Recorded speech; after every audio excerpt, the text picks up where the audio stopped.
School's out, and that means tens of thousands of kids from all over the country are arriving in Maine for a classic American rite of passage, summer camp. Maine is a popular destination for campers and counselors in real life and in pop culture. But how did the camp craze start? And how did Maine develop a reputation as the quintessential summer camp location? Grab your marshmallows, take a seat around the campfire, it's story time. To understand why parents started sending their children to camps, we have to go back to the turn of the century during the Industrial Revolution. More and more children were growing up in cities and spending lots of time indoors. Parents were concerned for their kids' health and wellness, particularly of their boys, who were spending more time at home with their mothers in what was considered a feminine space.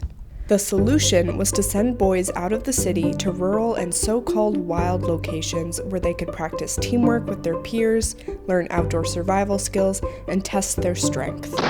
Maine was already a popular destination for tourists because of its natural beauty, and it was easily accessible to wealthy families from Massachusetts and New York, which made it a natural choice for emerging camps. The earliest summer camps were exclusive to wealthy white boys and took their structure from military camps. But it wasn't long before private camps opened for girls.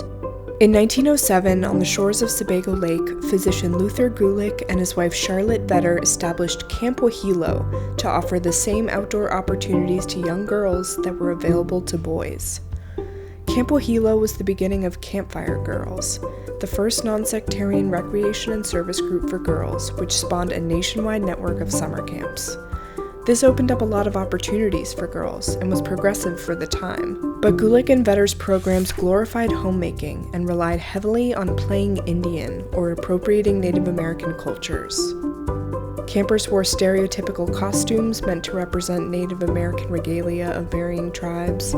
They participated in nightly council fires, and they would adopt indigenous-sounding names.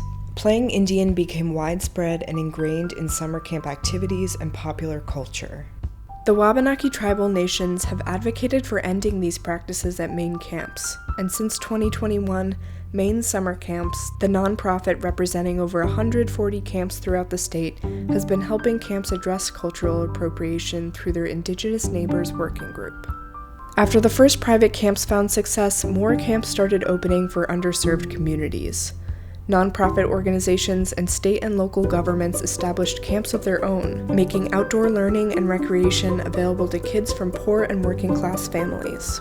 Camp Lone and Camp Winslow offered spiritual and social community to Jewish kids who were excluded from many camps based on their religion. On the surface, a lot of these camps look alike, but each one has a distinct culture expressed through special traditions. Camp Winnebago's Trip Day, Camp Runoya's Name Story, Camp Wahilo's iconic red swimsuits. These are the little things that create unity at camp and bring campers back year after year. Summer camp has come a long way from its origins as a playground for rich kids and a tool for instilling narrow gender roles. But one thing has stayed the same, the belief that a Maine summer can change you for the better. Today, camp is a place where kids from all walks of life can learn how to start a fire, make friendship bracelets for their bunkmates, gain confidence and leadership skills, and get absolutely eaten alive in the Maine woods.